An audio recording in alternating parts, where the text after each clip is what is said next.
The Adventures of Sam Spade, Detective.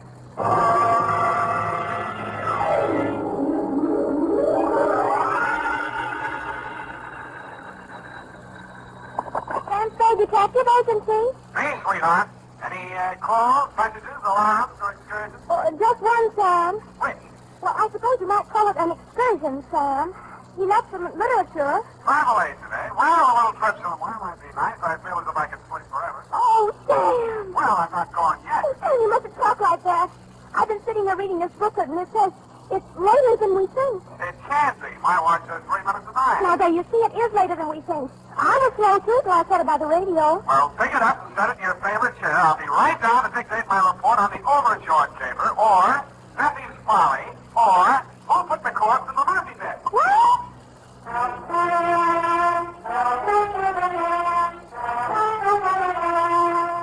Dashiell Hammett, America's leading detective fiction writer and creator of Sam Spade, the hard-boiled private eye, and William Spear, radio's outstanding producer-director of mystery and crime drama, join their talents to make your hair stand on end with the Adventures of Sam Spade.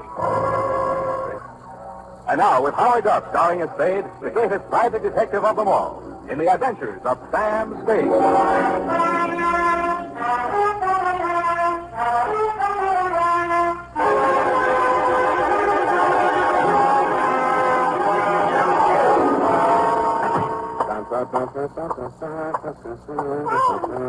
There, darling. Don't say that word again, Effie. I didn't mean in a financial sense, darling. There you go again. I meant we poor mortals, as it must to all men, Sam. We're all clay-footed, after all, merely leaving footprints in the sands of time. You need a vacation, huh? Maybe you better take that excursion. Oh, no. Now, don't act like that. I'll hardly miss you. Oh, Sam. Now, come on. Let's see those travel folders. Where are they? Oh, Here we are. Plan now for that long, long journey. Our carefree layaway plan relieves the burdens of those left behind. Well, nice of them to think of me. Luxurious accommodations. Funny-looking stateroom. Why does that bunk have a lid on it? Let's see if I'll explain here somewhere. Our special nylon-tufted, couch-type model with chrome-plated magnesium handles and lightweight alloy liner has been called by many satisfied customers the pallbearer's friend. Well, of all the... Who brought this into my office? his name was Converse Etheridge. What? He's with the Gardnerella Mortuary. Don't mention his name in my presence. That man has no live friend. Now, Sam, don't be too rash on him. After all, it's his living. He is a worm in the apple of contentment, a roadblock in the highway of life, a meter in the taxicab of happiness. Are you ready, Sam? No! I already have the date, Sam. To whom is this addressed? To Mrs. Joy Overjord. No, you better make that George Overjord, Mrs. I'll make it the 9, sir. I said Mrs. Yes, sir. But is it Boy Overboard? Joy Overjoyed? Or is it, It is Judge Overboard. Now, wait a minute. Just let me get this straight, Sam. I have Judge Joe. Mrs. Oh. Well, to avoid any further confusion, Sam, wouldn't it be just as clear to address it as Mrs. O.G. Judge? The name is not Judge F. It's Overgord. George. Now, wait a minute, Sam. Now, wait a minute. Let's be very, very quiet for just a minute. Now, look here. I won't have you putting the blame on it. All right. Mrs. George Overjord. Husband? If it'll make you happy, yeah? Thank you, Sam.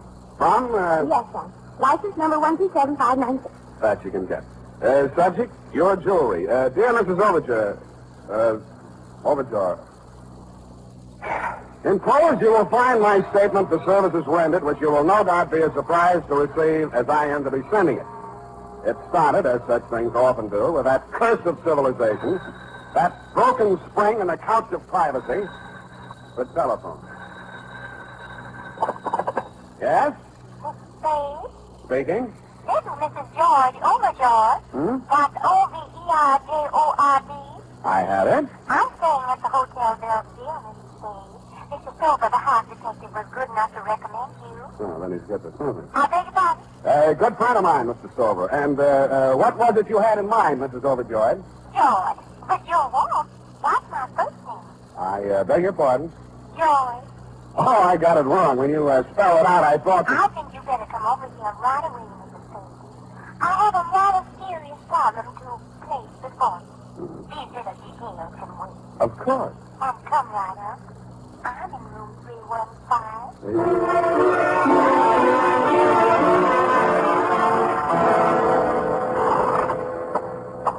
Mysterious women with strange sounding names.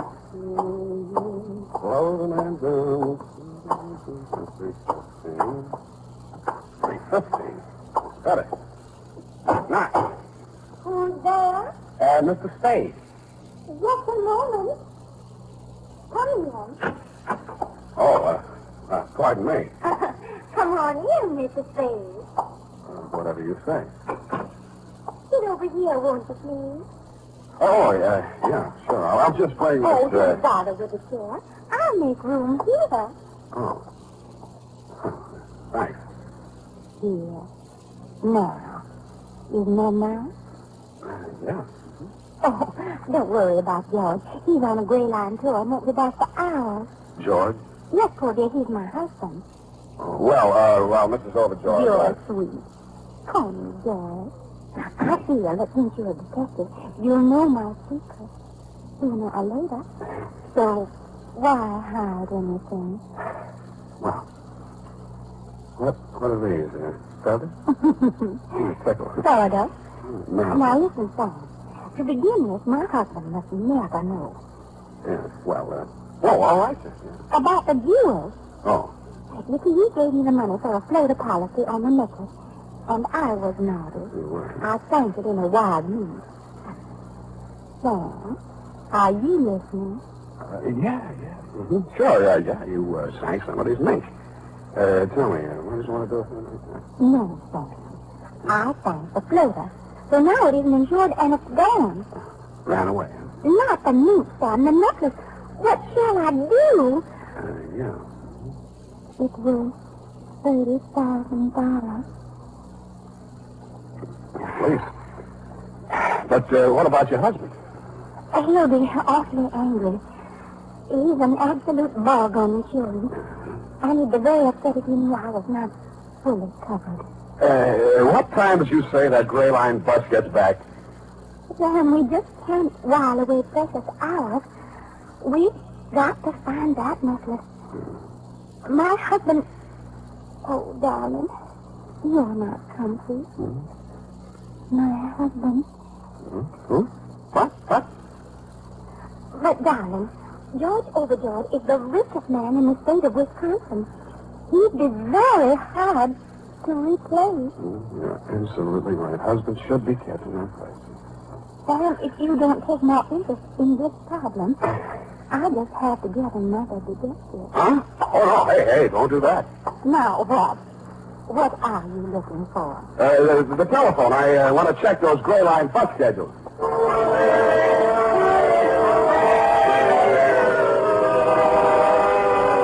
Around 5 in the p.m., after we phoned room service with some sandwiches and a pitcher of martinis, I got my assignment. It seemed that the hotel thief who had made off with the necklace had been surprised red-handed and had dropped the rest of the swag, valued at around $100,000, while making his getaway. My problem was to recover the necklace before, quote, George, unquote, tried to put in a claim on it and found out it hadn't been insured. I agreed that it might be smart to put the rest of the jewels in the hotel safe under my name. This I did. About then, somebody breathed down my neck and said, "Hello, darling. Hello. I froze. A second ticked by before I even had courage to turn around and face it. It couldn't be, but it was. Pfeffy, Valeriu Eminescu, a con merchant so slick that he finally swindled most of his competitors out of business, and even succeeded in selling himself in the oldest con game of them all, the Spanish prisoner game. The last time I had locked horns with him, yellow diamonds were turning white faster than the hair of the policeman he was suing for false arrest. Pfeffy's hair was still very black and very oily, and the big smile he wore was very white and very oily. Sam, darling, do not look so shameful. I am angry on you. You're not angry on me. You can fool with part of the people some other time, but you can't fool Pfeffy for long. You did a trick on me to lure me out from San Francisco. A gold mine, you promised me. A gold brick mine. But you see, I am humorous. I don't hate you. In fact, I am contrary. You are. And just to prove that I have no harbor of hard fooling with you, listen. What do you think of this one? Never mind. We buy a printing press. And what are we pressing? Your luck. No. Tickets. Vouchers and the Romanian national lottery. Vouchers. With the Iron Curtain, darling, who could see through it? Steffi, darling, where are you staying? Temporarily. I am a guest on this hotel. I'm sure of that. May I inquire which room the management is losing money on this time? I think I changed. The neighbors have got noise. 317? Also the plumbing. 313? Stop beating around these bushes. What have you caught me doing? Come on, let's have a look at your room.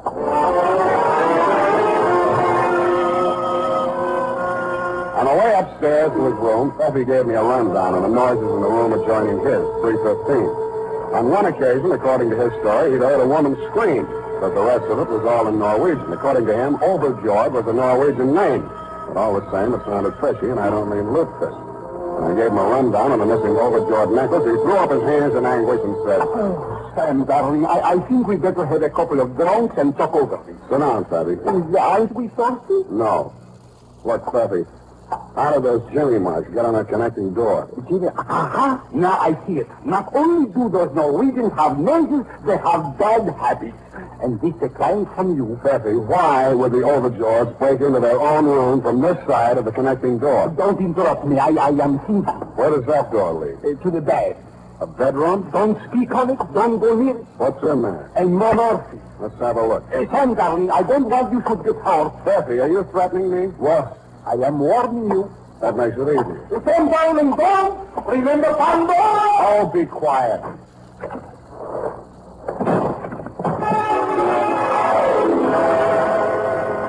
And that, Mrs. Overjord, is when if I had to live over, I wouldn't have taken the case for all the fish in Norway.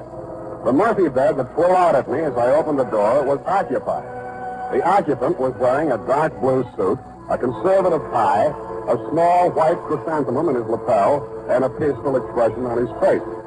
He had a very healthy color for a dead man.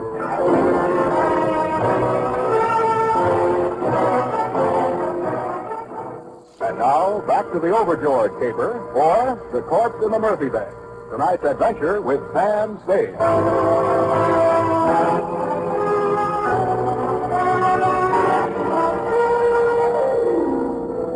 As I stood there looking at that well-dressed corpse on the Murphy bed, I asked myself some leading questions. Who was he, for a start? Had my client's husband returned from his gray-lined bus coat, stumbled into the wrong room? And then what was really my client's problem? To recover an uninsured necklace or get rid of an insured husband? And what was the function of Steffi? Was he an accomplice, a goat, or a body snatcher? At that moment, he was in no condition to tell me because he had fainted dead away. When I had revived him... Where are I? In a bad spot, Steffi. Now stop clowning and try to make sense. Make sense? Why not? You never saw a man so sensitive. But frankly, I am discouraged. Help me up. Now look, Steffi. I am looking. You realize what means that joker who's finally resting on my morphine? I will be disposed to Bucharest. You should be so lucky. Lucky? A Romanian in Romania? At the mercies of thieves, gypsies, and Hungarians? Okay, Steffi, you don't want to go home. I do. The ticket for both of us is my client's missing necklace. Did you swipe it? Necklace? Who necklace? Darling, talk about him and I listen. Don't worry about that stiff. He'll keep. What about I? He is comfortable. But where will I sleep? In another city, if you're smart. Now, don't bother to check out. Just drop your bags out the window, hang the Do Not Disturb sign on the door, and dissolve. That should give you about a 24 hours head start. That would be dishonest. I know, but it's a sacrifice you have to make. Okay. Here. Take the necklace. That's better. And you better take my advice, Steffi. Start packing. Like I told you, that corpse is in good shape, but you're not.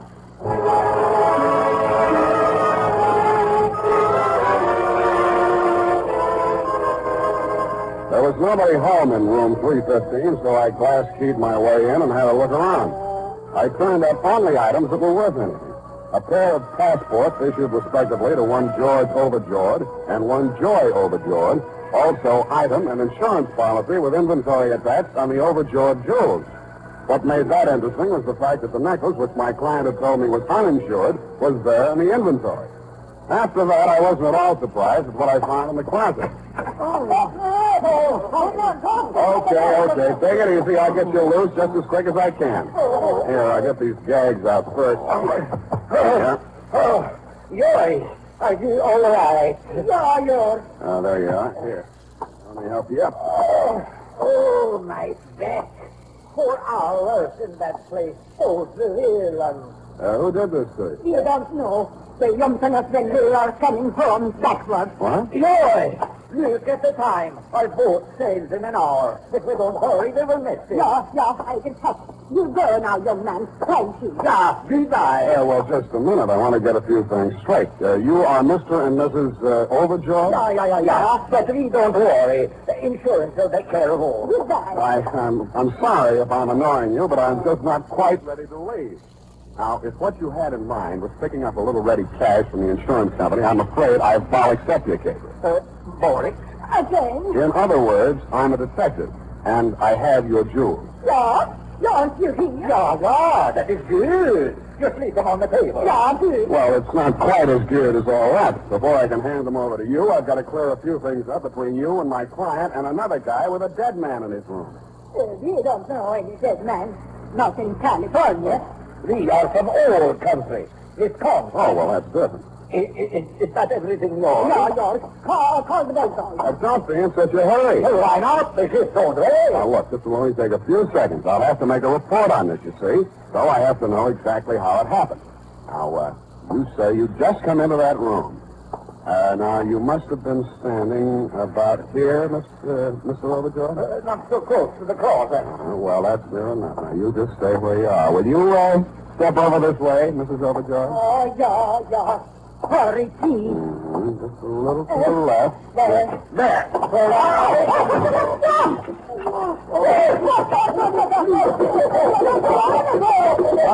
Shut up, I want you to answer for bad dialect. Oh! I thought that would do it. Good. And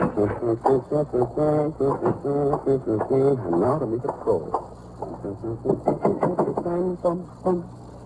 a moment. Oh, it's you, Sam. I thought I heard voices next door. I was afraid to go barging in. Where have you been, darling? A most wonderful thing has happened. My husband left me. He never came back from that gray line floor. That might be because he never went. Oh, sit down, darling. There's something I must tell you. Yeah, but you sit there and I'll sit here.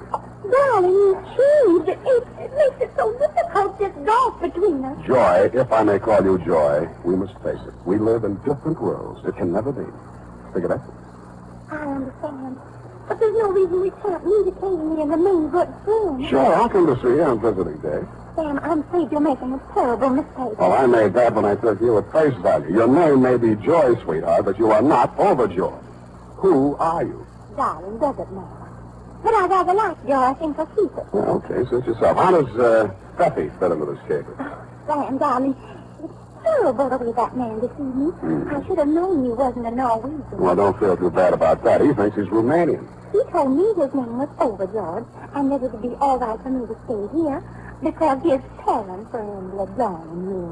Now, let's get this straight. Steffi checked into room 313. The Overjords were here. I take it you were in 317, all with connecting doors. Sort of a census movement, shall we say. Well, I thought it rather strange that I never met them, especially after Stacy brought me the jewels and said they were a present from his mother for my trousseau. Oh, now, wait. Before you go any further, Angel, how are you going to get out of that corner without getting paint on your little feet? Well, he finally told me everything. And that I was as deep in it as he was. That's why I called you. Why? I was panic-stricken. I had to get out from under. And, baby, look at you now. Well, Sam, you do have to admit that I could have done worse. Unless I misjudged you. We do have the jewels. Yeah, that part of it's all right, but what about that corpse? Oh, that was in case Jesse got rid of that necklace before he was caught with it. The police would have something else to hold him on, so you and I could get out of the country with the jewels. How'd you get him up here? Piggyback? The bellboy helped me. I told him it was my husband that he was stiff. Yeah, how stiff can you get? You don't believe me? Nope. Oh, I love you. Stop that. All right. Go ahead. Talk to me. Why don't you hit me with your fist? You're a big, strong man. I'm only a woman. What have you got to lose? Look, all I want to know is who put that corpse in the Murphy bed. How dare you? How dare you make love to me and then insult me and push me around like an old cheese? Oh, I didn't. I don't have to put up with it, and I'm not going to. I'm going back to Sophie. She's a cook, but she loves me. I'll hate you. Hate you. Hey, my ear. You're choking me? I am not. I can't breathe. Darling, what are they doing for you?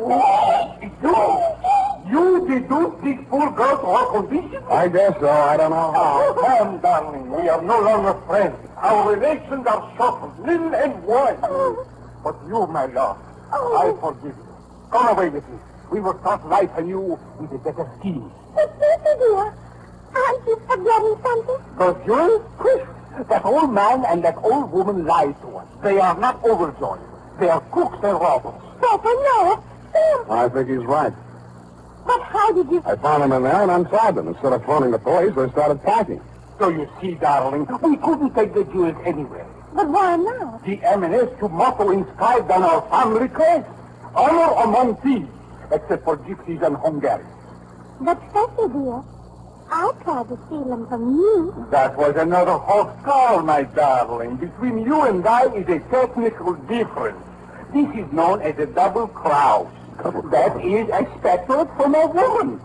But from you, Sam, darling, I am a gust. I am a darling. You have behaved without charm. I don't hate you, but it is all I can do to forgive you. Come, my lord. Now, wait a minute. What? You have the jewels. You can prove nothing. There's still that corpse. Sam, darling, come, I show you.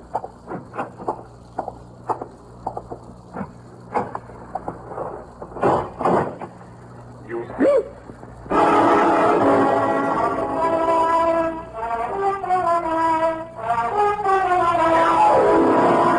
I didn't. All I saw was a well-made Murphy bed. The well-dressed corpse was gone. When I turned around, so were Feffy and Joy. Period. End of report. Next week, Sweetie's dialect. But Sam! Yes, Eddie? Oh, I don't know where to start. Oh, P.S. I have turned you, Jules, over to the robbery detail of the San Francisco police, together with Sven and Martha Lagerson, who was still in the closet when the police arrived. But Sam, don't you... Oh, yes, add this. The Lagersons told the cops here that they had worked as household servants in your home in Wisconsin and had hit on their bright idea of making off with your jewels while you were away on a month-long canoe trip through the Chain Lakes, which gave them ample time to make their getaway. They switched passport pictures and used your name to justify their possession of the jewels in case they were questioned. That, plus the insurance policy, complete with inventory, was good enough to fool even the nefarious Feffy. But Sam... One question, Effie, no more. But if it's about that corpse, save your day. Hello? Don't type that up, Angel. I'm still working on it.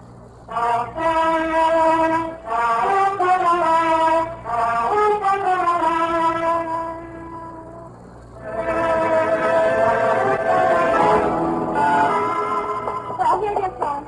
Did you get any case? Well, there's a couple of fingers left in there. Will you join me? Oh, don't you know? I meant a different kind of slip. Oh, the one in the Murphy bed. Well, I'm expecting a break on that any day now. Well, you have a Wi-Fi bed in your apartment, Sam.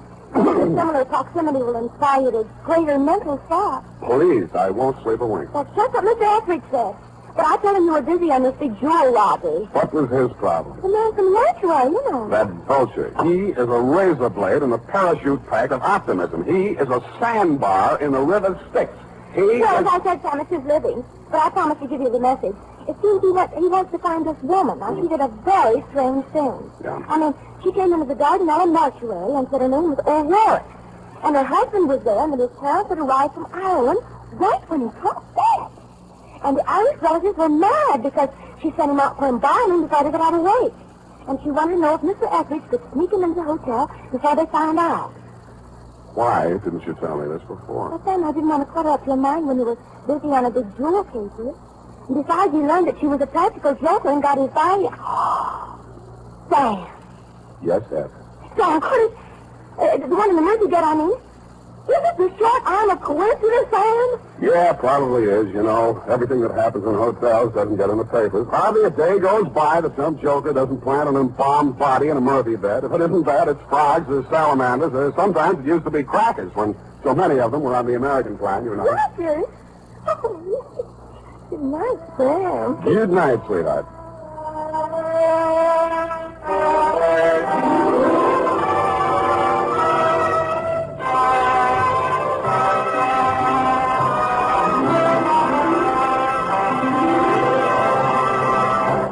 The Adventures of Sam Spade, Dashiell Hammett's famous private detective, are produced and directed by William Spear. Sam Spade is played by Howard Duff. Lorene Tuttle is Effie. The Adventures of Sam Spade are written for radio by Bob Tallman and Gil Dowd. Musical direction by Lud Gluskin, with score composed by Renee and Pierre Garrigang. Join us again next Sunday when author Dashiell Hammett and producer William Spear join forces for another adventure with Sam Spade.